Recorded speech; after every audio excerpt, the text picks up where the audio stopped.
Saudaraku, harga emas di Aceh Tengah mengalami penurunan pada Jumat 23 Mei 2025. Menurut pengelola toko emas Mulia Indah yang berada di kawasan Pasar Impres Takengon, Tona menyampaikan bahwa harga emas jenis London turun sebesar Rp20.000 per gram.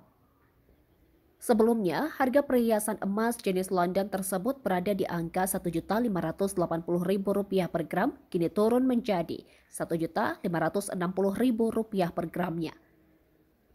Fenomena meningkatnya aktivitas penjualan emas ini, kata Tona, kerap terjadi setiap tahun menjelang panen raya kopi. Masyarakat memilih menjual emas untuk memenuhi kebutuhan menjelang musim panen yang belum tiba. Selain itu, harga emas London per mayam hari ini di Aceh Tengah tercatat sebesar Rp4.680.000 per mayam. Tona juga menuturkan bahwa dalam beberapa bulan terakhir, harga emas sangat tidak stabil, dipengaruhi oleh dinamika global, terutama ketegangan politik dan ekonomi internasional. Dari Aceh Tengah, Romadani, Tribun Gayo.